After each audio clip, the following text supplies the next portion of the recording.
जय श्री कृष्णा। व्रत केवल एक नियम नहीं होता बल्कि विश्वास होता है और विश्वास की सबसे अच्छी परिभाषा है भगवान और भक्त का रिश्ता। इसलिए आज योगिनी एकादशी की कथा सुनने से पहले चलिए आज फिर से उस एक दिव्य संबंध को याद करें जो एक साधारण भक्त को भगवान के हृदय तक पहुंचा देता है। कभी प्रहलाद की पुकार पर भगवान का नरसिंह का अवतार प्रकट होता है तो कभी मीरा की पुकार पर बांसुरी की धुन गूंजती है। भक्त और भगवान के बीच का यह संबंध न तो रस्मों से बंधा है और न ही मंदिरों की दीवारों तक सीमित है। ये तो प्रेम, समर्पण और विश्वास की डोर से जुड़ा है। योगिनी एकादशी उसी डोर को और मजबूत पवित्र करने का दिन है, जहाँ पुण्य तो मिलता ही है, साथ ही हृदय के क्लेश और जन्म जन्मांतर के पाप भी नष्ट हो जाते हैं। तो चलिए सबसे पहले सुनते हैं भगवान और भक्त का एक ऐसा संबंध जो भगवान और भक्त के मन को और उनकी आस्था को और भी उजागर करता है। उसके बाद आप सब सुनेंगे योगिनी एकादशी की वह दिव्य कथा जिसमें छुपा है मुक्ति का मार्ग और प्रभु की कृपा का वरदान। श्री पंडरीनाथ भगवान विट्ठल के भक्तों में संत साप्तामाली एक महान भक्त हुए हैं। अरण गांव नामक गांव इनका निवास था और व्यवसाय से यह माली का काम करते थे। संत साप्ता माली और इनकी पत्नी जनाबाई दोनों ही प्रभु की भक्ति में सदा मग्न रहते। नागू नाम की इनकी कन्या भी बड़ी उच्च कोटि की भक्त थी। संत जी हमेशा यह बात मानते थे कि यह बाग भगवान के हैं और भगवान ने हमें इनकी देख रेख के लिए नियुक्त किया है। बाग में तरह तरह के फल फूल और सब्जियां लगे हुए थे। बाग में पंढरपुर वैष्णव यात्रा यात्रियों और बहुत से लोगों का आना जाना लगा रहता था, क्योंकि संत की बगिया थी ही कुछ ऐसी। एक दिन गांव के एक व्यक्ति ने गांव में बात फैला दी कि साप्ता माली नास्तिक हैं, वह कभी भगवान के दर्शन करने नहीं जाता और पंढरपुर यात्रा को तो कभी नहीं जाता। उसके बाग के फल और सब्जी खाना महापाप है और उससे बोलना भी पाप है। धीरे धीरे संत जी के बाग में वारकरी भक्तों का आना जाना बंद हो गया। सभी लोग वहाँ से निकलते तो थे लेकिन बाग में कोई नहीं जाता था। इस बात से संत की पुत्री बहुत दुखी रहती थी। एक दिन कुछ यात्री पंढरपुर यात्रा पर निकले हुए थे और बाग के सामने से निकलने पर संत की पुत्री ने उनसे पूछ लिया कि अब आप बाग में क्यों नहीं आते हैं। फिर उन्होंने कहा, साप्ता माली पंढरपुर के बिल्कुल समीप ही रहता है, फिर भी दर्शन के लिए नहीं आता। वह प्रपंच में फंस गया है, उसको परमार्थ नहीं चाहिए। मुख में राम हरि कृष्ण विट्ठल नाम तो लेता है परंतु प्रभु के दर्शन को नहीं जाता। हम क्यों आए उसके बगीचे के अंदर। तब संत की पुत्री ने संत से कहा, पिताजी हम क्यों नहीं जाते, इस बारी पंढरपुर यात्रा पर चलते हैं। चलिए हम सब चलते हैं। तब संत साप्ता माली कहने लगे, बेटी प्रभु को यह पसंद नहीं आएगा। वो कहेंगे काम छोड़कर यहाँ क्या करने आए हो, यह बाग भगवान विट्ठल के हैं। काम छोड़कर उनके पास गए तो वो कहेंगे क्यों आए हो यहाँ पर, कहीं मेरी बगिया सूख गई तो, मेरे बाग बगीचे सूख गए तो मुझे नहीं चलेगा। मैंने जो तुम्हें काम दे रखा है उसे छोड़कर क्यों आए हो। और सच बात तो ये थी कि साप्ता माली इतने ऊंचे पद को प्राप्त हो चुके थे कि उन्हें हर तरफ भगवान के ही दर्शन होते थे। मुख से हमेशा हरि का नाम निकलता था लेकिन दूसरे लोग इस बात को नहीं जानते थे। दूसरी बात ये थी कि उनका मानना था कि सभी यात्री पंढरपुर यात्रा को यहीं से जाते हैं तो उन्हें थकान भी होती होगी, इसलिए हम उनकी सेवा फल फूल जल आदि से यहीं करें। संतों के चरणों में उनकी बड़ी भक्ति थी, लेकिन सभी लोग समझते थे साप्ता माली नाम तो जपता है परंतु मंदिर कभी नहीं जाता।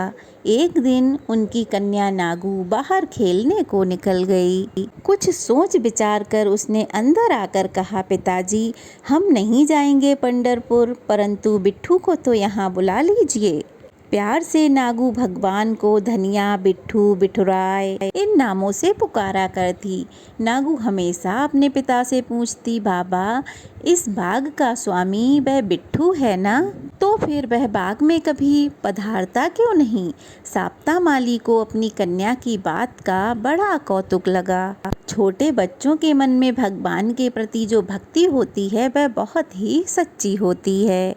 तो इस तरह से भक्तन नागू अपने पिता से ऐसी बातें किया करती थी। अपने बेटी की बातों को सुनकर उन्होंने अपनी कन्या को अपने पास बिठाया और कहा, बेटी वह तो समस्त जगत के स्वामी हैं, उन्हें तो बहुत काम होता है, परंतु उन्हें जब भी समय मिलेगा वो अवश्य आएंगे हमारे बगीचे में। फिर एक दिन की बात है, कुछ सारकरी भक्त और यात्री पंढरपुर यात्रा पर भगवान से भेंट करने को निकले। भक्ता नागू को जैसे ही इस बात का पता चला उसने तुरंत ही एक टोकरी में गाजर और कुछ सब्जियां भर दीं। उसने भक्तों से कहा, भैया ये नैवेद्य मेरे बिट्ठू राय को जाकर दे दोगे क्या? उनसे कहना ये फल ये सब्जी उन्हीं के बगीचे के हैं। बहुत से बार करी तो रुके ही नहीं, अनसुना कर दिया, क्योंकि वे तो यही जानते थे कि साप्ता माली नास्तिक है तो उसके बगीचे के फल ना तो खाने हैं ना ही स्पर्श करने हैं, और वे चले गए। कुछ आने जाने वाले यात्रियों ने उसका मजाक उड़ाया और कहने लगे, छी ये मूली और गाजर भगवान के लिए लेके जाएं, और उन्होंने वो सब फेंक दिए।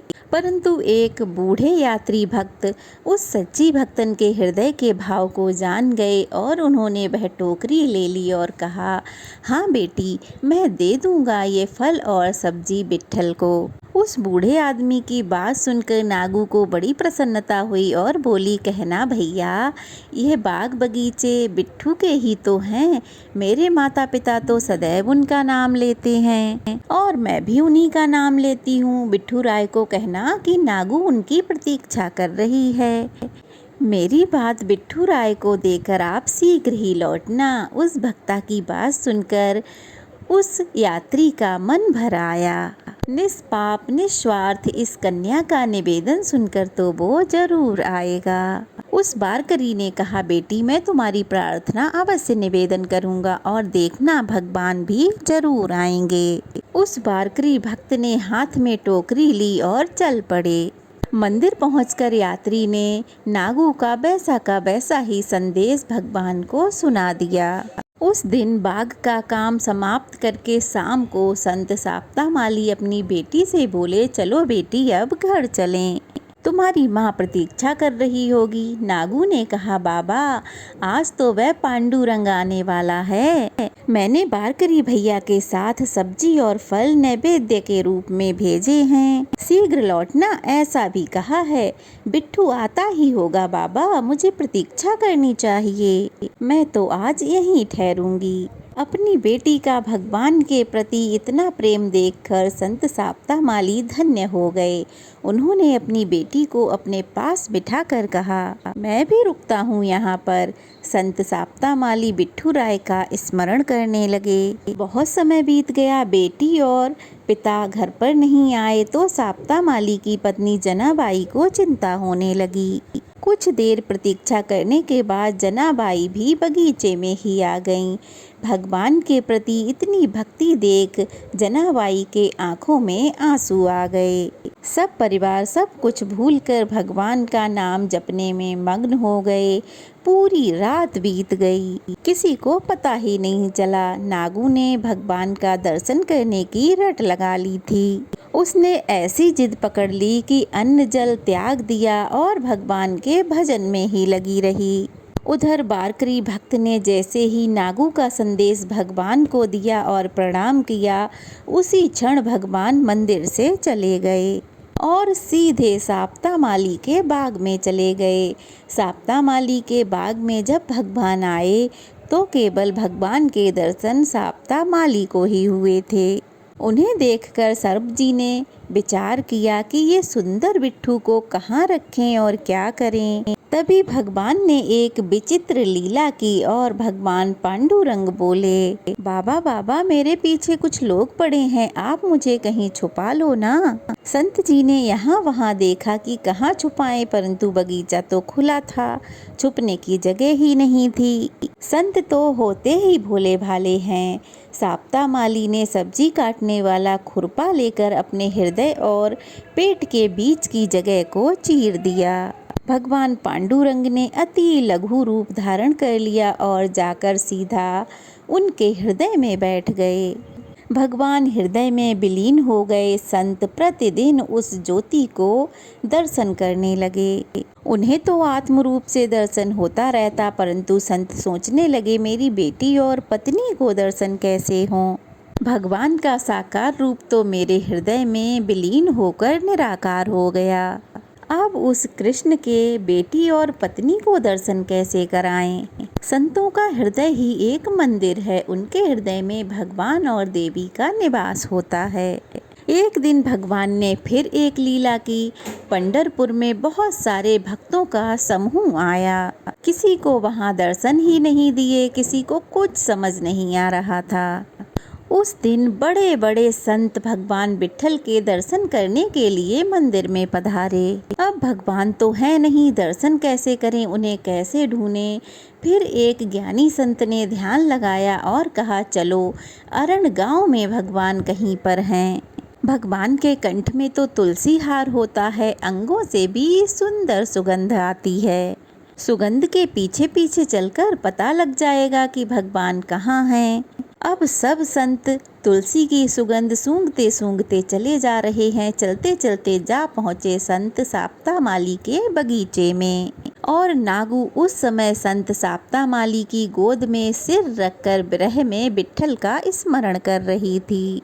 संतों को देखकर साप्ता माली बड़े खुश हो गए और बोले आज हमारा भाग्य बड़ा है, हम धन्य हो गए। संतों के चरणों से आज हमारा घर पावन हो गया। तब नागदेव जी ने कहा बाबा आपका भाग्य तो बड़ा है ही, हमारे चरण यहाँ पधारे हैं इसलिए नहीं, बल्कि भगवान पांडुरंग यहाँ आए हैं इसलिए। बताओ तो सही वो कहाँ हैं। संत कहने लगे मैं तो स्वयं भगवान की प्रतीक्षा कर रहा हूँ। मेरी है पुत्री 4 दिन से अन्न जल त्याग कर भगवान की प्रतीक्षा कर रही है। तब नागदेव जी ने कहा कुछ भी मत बोलो, मुझे पता है कि प्रभु यहीं पर हैं, बताओ तुमने कहाँ छुपाया है। तब साप्ता माली कहने लगे मैं प्रभु को भला कहाँ छुपाऊं, और प्रभु क्या छुपने वाले हैं, और अगर भगवान छुपे होंगे तो मेरे हृदय में ही होंगे, दूसरी जगह भला कहाँ होंगे। मुझे तो प्रभु हर जगह दिखते हैं, यह फूल पौधे सब उन्हीं के तो हैं। ज्ञान देव जी बोले वाह वाह, यहाँ विट्ठल छुपे ही नहीं बल्कि यहाँ तो विट्ठल सर्वत्र बिखरे हुए हैं। ज्ञान देव जी बोले भगवान का निराकार स्वरूप आप और मेरे लिए तो अच्छा है, परंतु मेरी पुत्री नागू को प्रभु के दर्शन कैसे हों, उसे तो प्रभु का साकार रूप ही प्रिय है। इसने तो प्रभु दर्शन की रट लगा रखी है, कुछ न खाया है न पिया है। अब इसकी बात का समाधान मैं कैसे करूं। तब नामदेव जी कहने लगे अभी तो आपने कहा कि भगवान आपके हृदय में हैं। साप्ता माली कहने लगे हाँ यह बात तो सत्य है। साप्ता माली कहने लगे हाँ यह बात तो सत्य है, आपने अच्छा याद दिलाया। फिर साप्ता माली ने सब्जी काटने वाला खुरपा अपने हाथ में उठाया और खच्च से अपनी छाती पर मारा और कहने लगे पांडुरंग विट्ठल मेरे हृदय से बाहर आओ और साकार रूप में दर्शन दो। उनके हृदय से देखते ही देखते एक तेजस्वी प्रकाश बाहर निकला और संपूर्ण बाग में तुलसी की दिव्य सुगंध व्याप्त हो गई। भगवान प्रकट हुए और संत वहीं मूर्छित हो गए। भगवान ने उनकी मूर्छा को दूर किया और उनकी पुत्री नागू भाग कर गई, भगवान से लिपट गई। नागू ने कहा बिट्ठू तुम आ गए, देखो पिताजी बिट्ठू आ गया, मुझे पता था जरूर आएगा। सभी संतों ने भगवान का कीर्तन किया। फिर साप्ता माली ने संतों और प्रभु को भोजन प्रसाद पवाया।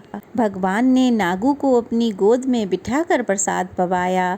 नागू ने कहा, बिट्ठू अब कहीं जाना नहीं। इस पर नागदेव जीव ने कहा, बेटी यहाँ पर रहने से कैसे चलेगा, प्रभु को तो बहुत सारे काम करने होते हैं। नागू ने कहा, हाँ यह बात भी ठीक है, बीच बीच में आते जरूर रहना। यह बाग आपका है और हम सब आपके सेवक हैं। प्रभु ने कहा, हाँ हाँ जरूर आऊँगा, क्यों नहीं आऊँगा, जब तुम बुलाओगी तब आऊँगा। साप्ता माली और उनकी पत्नी जनाबाई को भगवान ने आशीर्वाद दिया और उनकी पुत्री नागू को लाड़ लड़ाकर अंतर्ध्यान हो गए। ये थी आज की कथा। बोलिए संत साप्ता माली की जय, नागू की जय। तो चलिए अब सुनते हैं एकादशी, योगिनी एकादशी की व्रत कथा। जय श्री कृष्णा। ओम नमो भगवते वासुदेवाय। आप सभी को योगिनी एकादशी की बहुत बहुत शुभकामनाएं।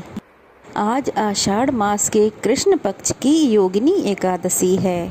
इस दिन जो भी भक्त सच्चे मन से भगवान विष्णु की पूजा करके कथा पढ़ता है अथवा सुनता है, भगवान विष्णु उसके सभी दुखों को दूर कर देते हैं और साथ ही उसकी सभी मनोकामनाएं भी पूर्ण करते हैं। तो भक्तों, आज की वीडियो में आप सुनेंगे एकादशी व्रत की कथा। आज योगिनी एकादशी की जिस कथा का वर्णन आप लोग सुनने वाले हैं, उस कथा का महात्म्य भगवान श्री कृष्ण ने अपने श्री मुख से युधिष्ठिर को बताया था। युधिष्ठिर भगवान श्री कृष्ण से समय समय पर एकादशी व्रतों का महात्म्य पूछते रहते हैं और वे खुद भी एकादशी का व्रत रखते हैं। एकादशी के शुभ प्रभाव से ही अंत में धर्मराज युधिष्ठिर को स्वर्ग की प्राप्ति हुई। तो आइए सुनते हैं योगिनी एकादशी की कथा। पौराणिक कथा के अनुसार महाभारत काल के समय की बात है। एक बार धर्मराज युधिष्ठिर ने भगवान वासुदेव से कहा, हे त्रिलोकीनाथ, मैंने ज्येष्ठ मास की शुक्ल पक्ष की निर्जला एकादशी की कथा सुनी। अब आप कृपा करके आषाढ़ मास के कृष्ण पक्ष की एकादशी की कथा भी सुनाइए। इस एकादशी का नाम तथा महात्म्य क्या है, सो आप मुझे सब विस्तार पूर्वक बताइए। भगवान श्री कृष्ण ने युधिष्ठिर के प्रश्न का उत्तर देते हुए इस प्रकार से कहा, हे पांडुपुत्र, आषाढ़ महीने के कृष्ण पक्ष के एकादशी का नाम योगिनी एकादशी है। इस दिन व्रत रखने से सभी पाप नष्ट हो जाते हैं और इतना ही नहीं, धर्मराज यह व्रत इस लोक में भोग तथा उपरलोक में मोक्ष देने वाला है। हे धर्मराज, यह एकादशी तीनों लोकों में प्रसिद्ध है। इसका व्रत करने से सभी पाप नष्ट हो जाते हैं। हे धर्मराज, अब मैं आपको पुराणों में वर्णित योगिनी एकादशी की कथा सुनाता हूँ, ध्यान पूर्वक सुनो। एक समय की बात है, कुबेर नाम के एक राजा अलकापुरी नाम की नगरी में राज्य करते थे। वह बहुत शिव भक्त थे। उनका हेममाली नामक एक यक्ष सेवक था जो पूजा के लिए फूल लाया करता था। हेममाली की विशालाक्षी नाम की एक सुंदर पत्नी थी।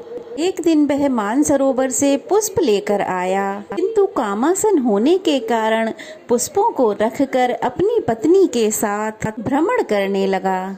इस भोग विलास में समय बीता और सुबह से दोपहर हो गई। उधर हेममाली की राह देखते देखते जब राजा कुबेर को दोपहर हो गई तो उनका क्रोध भी बढ़ गया। उन्होंने अपने सेवकों को आज्ञा दी कि तुम लोग जाकर पता लगाओ कि हेममाली अभी तक पुष्प लेकर क्यों नहीं आया। सेवक पता लगाकर वापस आए और राजा को बताया, हे राजन, हेममाली तो अपनी पत्नी के साथ रमण कर रहा है। इस बात को सुनकर राजा कुबेर ने हेममाली को बुलाने की आज्ञा दी। डर से कांपता हुआ हेममाली राजा के सामने उपस्थित हुआ। उसे देखकर राजा कुबेर को बहुत क्रोध आया और क्रोध के मारे उनके होंठ फड़फड़ाने लगे। क्रोधित होते हुए राजा ने कहा, अरे अधम, तूने मेरे पूजनीय देवों में भी देव महादेव शिव का अपमान किया है। अब मैं तुझे श्राप देता हूँ कि तू पत्नी के वियोग में तड़पेगा, साथ ही मृत्यु लोक में जाकर कोढ़ी का जीवन व्यतीत करेगा।